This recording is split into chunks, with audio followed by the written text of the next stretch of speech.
Amen. Since I met this blessed Savior,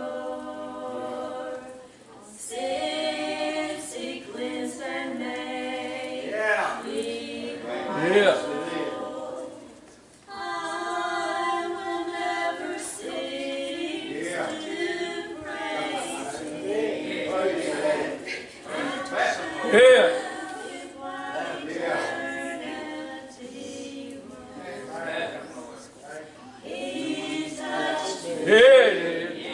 Amen.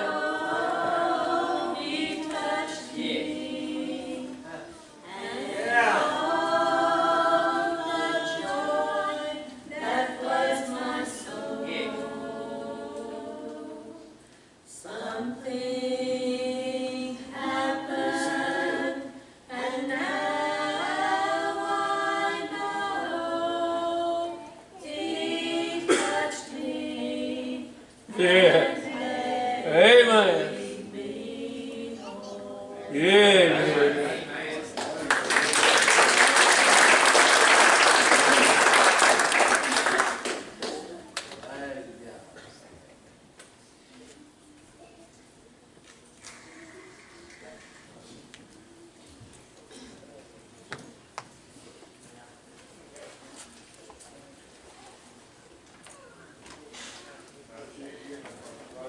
He was coming. Sure you on the same bed? I wouldn't want you to. I've been privileged through my life to go a lot of places in the world, do a lot of things. I've seen a lot of things. I'd have to say God's blessed me and kept me too with that. I've never seen nothing, I've never experienced anything like the touch that the Lord can give. And I'd rather have that touch from heaven above than to have all the riches Yeah. that this world's got to offer. That's right. Amen. To see all the beautiful sights that it's got, I'd rather have the Spirit and feel the Spirit. And to know that I'm one of His. I never was a mean person, never did get out and do a lot of what you call a lot of meanness in the world. I was a boy as far as that goes. But when the Lord touched me, it changed my life. Yeah. And it'll change everybody. When God touches you, He don't just do it halfway. That's right. But He does it for good. He does a good job. We won't be before you as long this morning. I got a high fire to preach. Lord, I might just go ahead and cut loose and preach for about an hour and a half. You never know. Yeah. Turn with me if you would, and do, folks, pray for our youth. We need to back them up, and this church does back the youth. Don't forget them on their mission trip, and pray that God will give them safety down there and back. Those interstates, I just worry about them, their interstates or something anymore. Turn with me to the 9th chapter of the book of Mark, if you would. And I'm going to read about 15 verses. If you're able to stand, we'll ask you to stand. If you're not able to stand that long, God knows that. He understands too. We don't want anybody to hurt themselves. Some people are not able to stand. When you finally stand with me, look down about the 14th verse, and we'll read from there down to the 29th verse.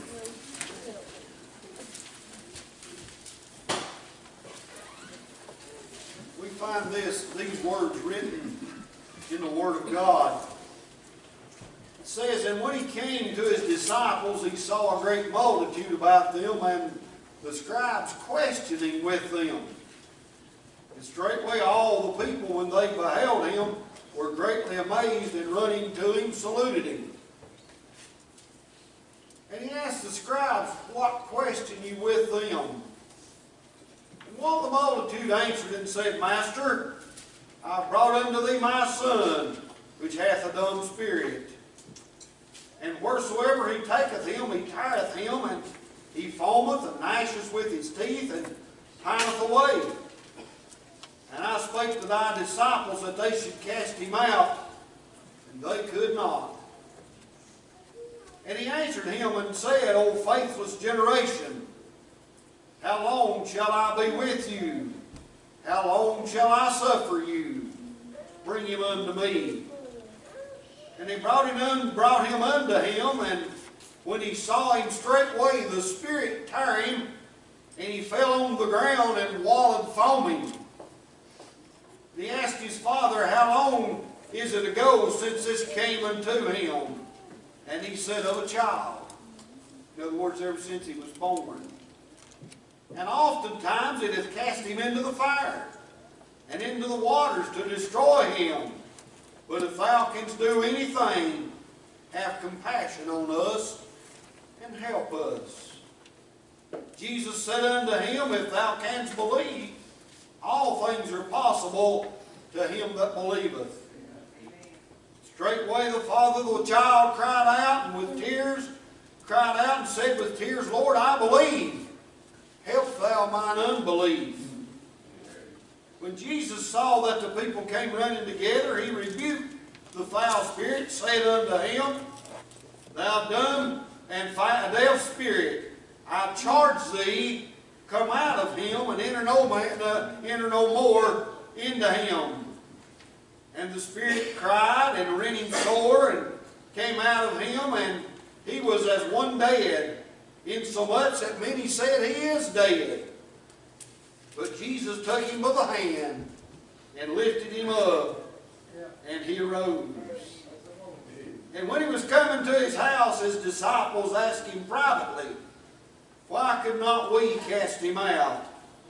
And he said unto them, That kind can come forth by nothing, but by prayer and fasting. That's all we'll read. You can be seated if you like. I appreciate your standing.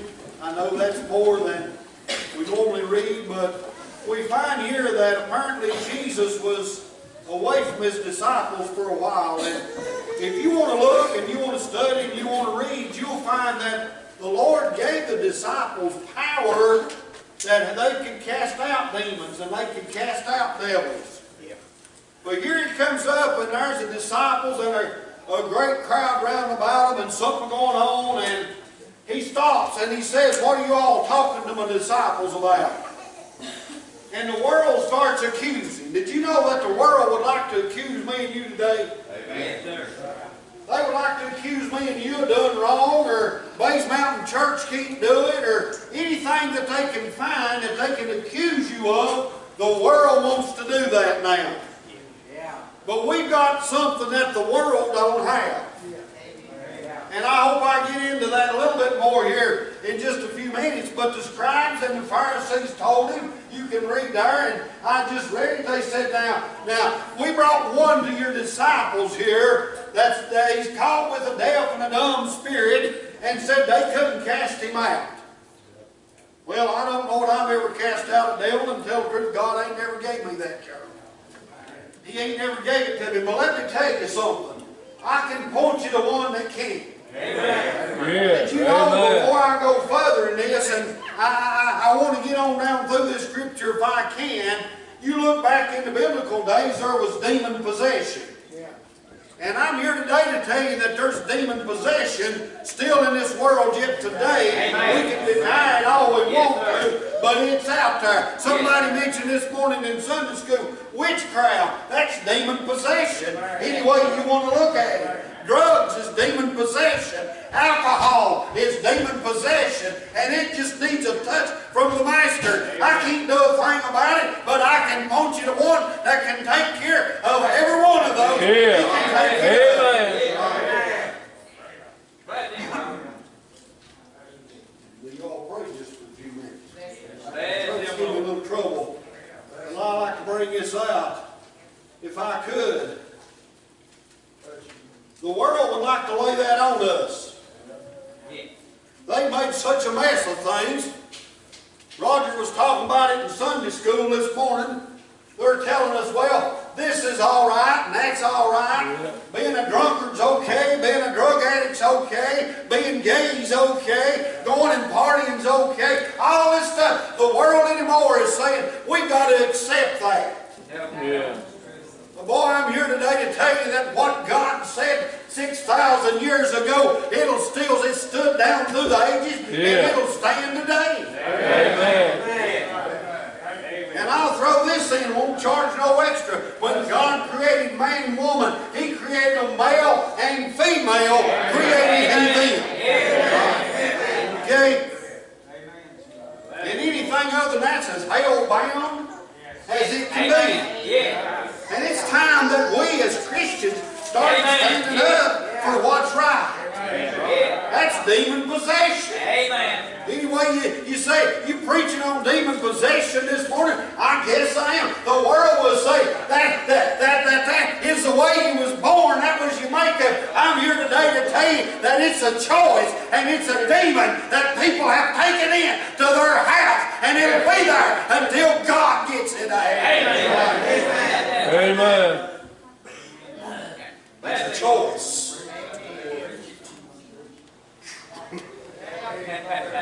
Preach it, brother. I feel something fighting this. That's okay, the devil don't like it. But I can tell you one that does. We need to look around today at the demon possession that's in the world. You say, oh, we need exorcism. I'll forget that junk. We don't need exorcism, we need Jesus Christ. Amen. Yeah. That's the one that'll do the exorcism. Yeah. We ain't got no power to do it, but He does. Here the disciples tried their best. The world was making all sorts of fun of them. They was standing around saying, yeah, there's one you can't do nothing about. Yeah, here's one that's devil possessed. Go ahead and show us what you can do. And they'd all done all they could. And all they could do is just stand back with their arms folded, saying, I can't do it. But then the Lord showed up. Yeah. I want you to know that the Lord showed up. And that's what we need in our churches today. We need the Lord to show up. And when He does, you'll see things take a big turn. Our lives need to be based on Him. Our church needs to be based on Him. Our study, every day our study life needs to be based on Him. Our prayer life needs to be based on Him. The world's running around today looking at the church and we're saying we do this and we do that. It's like that song that they sung. Folks, we can't even walk unless He holds our hand. Amen. Yeah. When we come together to worship the Lord, Yeah. we've said it many times before. You never know how many angels are sitting around here Yeah. that's worshiping with us. And let me tell you something, you say that scares to death. If God would open our eyes, if God would open our eyes and we go out in the world, we could see the demons that's fighting against the ways of God, it would scare us today. They're out there. One man had a legion of devils in him. And I want to point you out here just a little something about these two, and you'll find a man that was among the tombs when they had a legion of devils. Christ came walking up, and boy, when He did, you'll find that the devils themselves started crying out, and they knew it. They said, Jesus, thou son of Nazareth, have thou come to torment us before our time. They know where they're going. The devil knows where he's going, and he wants to drag you there with him. The devil don't care about you. He don't care about nothing. He just wants to knock you out of what he used to have. He used to be in heaven. He'll never see it anymore. He's got death, hell, and the grave waiting on him in front of him. He's got the lake of fire and brimstone. That's all he'll ever know. And he wants you to be bound right along with him. Amen.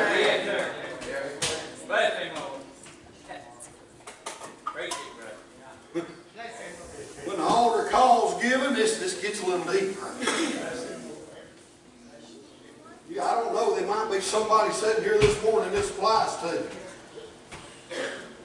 Old preacher give an altar call, and there's something within you starts tugging at you. Says you ought to go. That's the Spirit. Amen. But there's something else that says, I wouldn't do that. Do you know what that is? Yeah. That's demons within you speaking. Demons that are saying, no, I wouldn't listen to the Spirit of God. Yeah. You're okay. Everything's all right. If you don't have Jesus, it's my place to stand here and tell you that it's not okay. That's right. Amen. That everything's not all right. That's right. The disciples couldn't do a thing. Jesus come by. Yeah. And they said, we brought him unto your disciples, and they couldn't do nothing. They finally found something to throw up to them. Jesus said, oh, faithless generation, how long must I suffer? Christ couldn't do the work he needed to do for that. You'll find that they brought people unto him, and it said that he healed them. All such as were sick of all kinds of diseases, demon possessions, everything you could think of, they brought them to him. And you know what the Bible said? It said, and he healed them, every one. He never did miss one. He said, all that come unto me of a broken heart and a contrite spirit, he said, I will not cast him out. He ain't never missed one yet, dog. He ain't never going to miss one. Yeah. You say, preacher, how do we get it? You got to come to Jesus. Right. Bless him, Lord. It's quiet this morning. Bless him, Lord. It's quiet. Still water runs deep. Did you know that?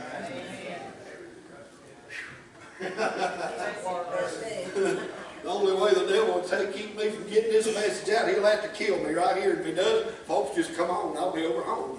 Amen. He don't want this going out. The devil don't like to be exposed. He said, bring him to me. Folks, we can't do a thing to save our people. How do we get them saved? Get them to Jesus. Amen. Get them to Jesus. Get them where they can hear the word. Amen. You ain't going to get them saved out here in the world partying. You say, well, I party a little with them. You're as low down as they are. You're worse than they are. You're leading them on the wrong road. Get them to Jesus. That's what Christ said. He said, bring him to me.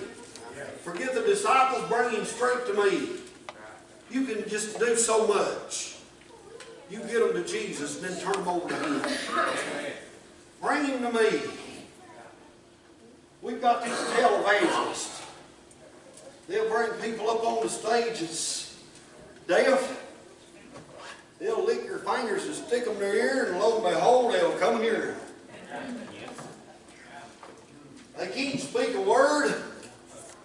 They'll blow in their mouth and they'll start talking. But there's no record. Now I want you to get this. There's no record of those people ever having been deaf or dumb. You think about it. Because you're sitting in a wheelchair don't mean you can't walk now. That's right. Think you see what I'm saying? And if them people had the power that they claim to have, they'd walk through the hospital and just clean it all out anyway. That's what Jesus done. Everyone they brought to him, Yeah. he healed them. Amen. But I want you to know what the Lord asked here. Do you notice? He said, how long has this been on him? Since the day he was born. It couldn't be faked. Old blind Bartimaeus sitting by the wayside, he had been blind for 38 years. Everybody in town knowed him before Jesus ever showed up. Amen. That's right. Everybody knowed this young man. Yes, sir. And I want you to notice what it said.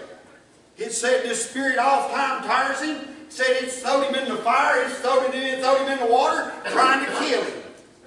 Always somebody there to jump in and drag him out. If a devil could, he'd kill every one of us sitting in this boat. But I'm glad I've got one that always drags me out. He always gets me out. And I want you to notice here, from his birth up, there wasn't any faking him. The devil had tried to kill him. And I told you a while ago about the man among the tombs when they saw Jesus. Immediately they started, now Lord. Yeah. And they had to be under submission to him. When he told them to come out of that man, they said, if you would, said, let us go into the swine. This little boy had a meaner devil than a whole bunch that was in legion. When he saw the Lord and they brought him to him, he showed the Lord right up front what he could do. Look what I can do. And right there in front of Jesus Christ, he started foaming and walling, having a fit or whatever you want to call it. The devil was showing the Lord, I've got control of this one.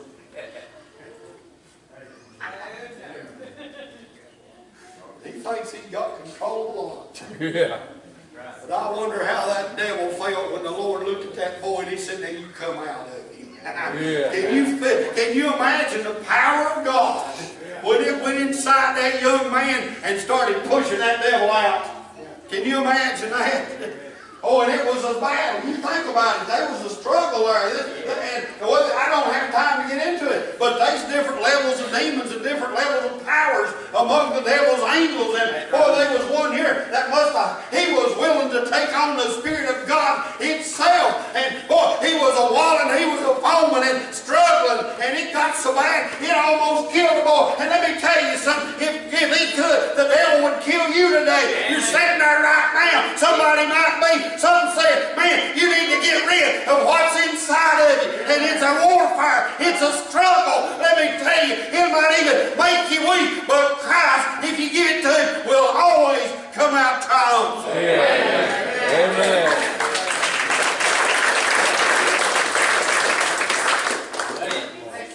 Christ looked at him. Let me tell you something, when the Master speaks, them disciples have tried. They couldn't do nothing about it.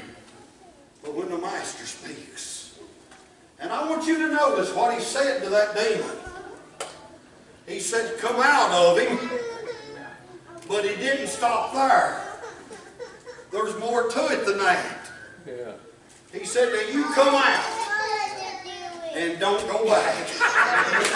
When God cleans the place up, he cleans it up for eternity. I don't believe that kid ever had the devil grab him and make him foam at the mouth again, throw him into a fit. And let me tell you, I believe when he died, he had 20/20 vision. I believe he could talk as plain as you and I. I believe he had hearing. He never did need a hearing aid. When Christ cleans you up, he does a good job. Amen. He said, you come out and don't you go back.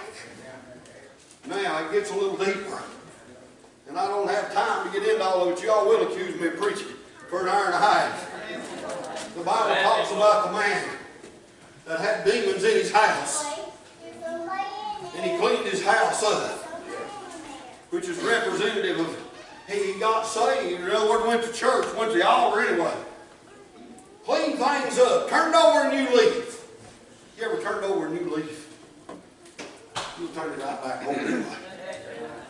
Boy, every New Year we'll make resolutions. They won't last till the second day of January, most of the time. I'll straighten up next year. But they'll always come back. When Christ saves you, he does a good job. Amen. Yeah. The Bible talks about the man that cleaned his house up. You can't clean yourself up. You can whitewash it. You can join the church. You can be baptized.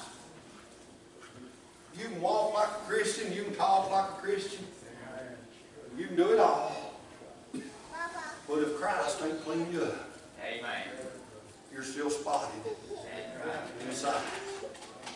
And he said this man cleaned his house up. But then he went and he took to himself 7 spirits or 7 more demons worse than what he had.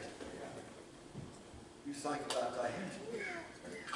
You think about the ones that sends cold shivers up my spine. And I can tell the devil don't like this morning. Folks, if we can't take a little meat every now and then, we ought to get off the meat. Amen. Bless him, Lord. How sad it would be your whole life go to church. Be baptized, join the church, maybe sing in the choir, whatever. And you come down to the end of the way. The Lord says, I'm sorry. I can't find your name. You've never been covered with blood.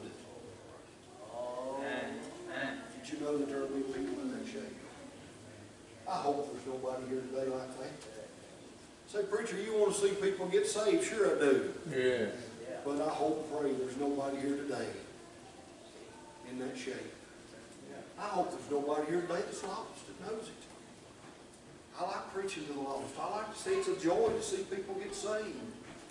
But I hope there's nobody here that's lost. But if you are, you can get saved. Amen. We pray. I'm going to say this, and I'm coming to a close.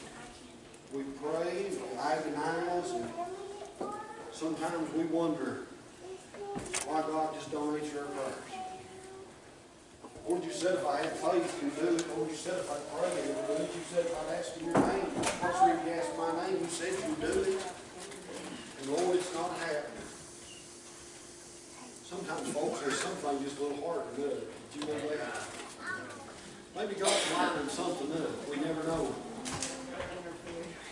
But here was one that the disciples came to him. They said, now we cast out demons there. You sent us out, we cast out devils. We've done miracles just like you gave us the power to do. We didn't take credit for it, Lord. We gave you full credit. But here's one that we just couldn't handle. You ever had one you just couldn't handle? The Lord looked at him. He said, this one just comes out. Just one way that this one happens. He said, it takes a lot of prayer. It takes a lot of fasting. Church, if you've been praying for something that's just not happening, all I can tell you to do is just get a little closer to God. Amen. Get a little more sincere with God. Yeah. Pray a little more. Fast a little more. Just get closer to Him. And when you turn it over to the Master, He'll finally speak. And when He speaks, I may be wrong. The Bible don't say this. I believe that little boy had the meanest devil that the devil could have put in. I really believe that. Because it took Jesus. He tried to throw it in Jesus' face. Look what I can do to him. He found out he wasn't as powerful as he thought he was. And let me tell you something. You can turn over to the 21st chapter of the book of Revelations. And you'll find the devil, even though the devil is the second greatest power in the universe, there is no power given except it be ordained of God. And there's coming a day that not only the devil, but the devil and every man, woman, boy, and girl that's ever lived is just going to realize, they're going to see for sure who the great power in the universe is. Amen. When death and hell delivers up the dead that in them are, and the devil and his angels are caught, and they're bound, and they're cast into the lake of fire and brimstone, which is going to send up forever and ever. Not only with them, but the souls of all of those that don't have the blood of Christ. I don't want to live with that much for eternity. You, the devil's going to find out just how much power he really has. And he's going to find out that his power has to be only what God allows him to have. Amen. I'm glad I've got the blood today. Raven, come on. There might be somebody here that they're feeling torn today. Just don't know, or something right now saying you got things in your life that you've never been able to get rid of. There's things that you'd love to get rid of, but you just can't do it. Preacher, how do I do it? You've got to turn it over to the Master. That's right. Jesus said, bring him to me. That's what I want to invite you to do today. If you're here and you've never been saved, preacher, I wanted to get saved. I thought I was saved, but no, I'm not. Or, preacher, I've been wanting for years to get saved, and something just keeps telling me, don't do that. Yeah. It's my place to tell you, and I'm not trying to scare you. I'm just telling you the truth today. That's a demon that's telling you, oh, you don't need to get saved. You're healthy, you're young, you've got the rest of your life in front of you. You might not have to get out that door. I might not have till I get out that door. Somebody today is sitting here, God wouldn't send a message like this without it going somewhere. It might be on Facebook, it might be on the internet, it may be right here on one of these church seats that we're sitting on. That's right. That right now, God's the Spirit saying, why don't you go? saying I wouldn't do that. Let's all stand for just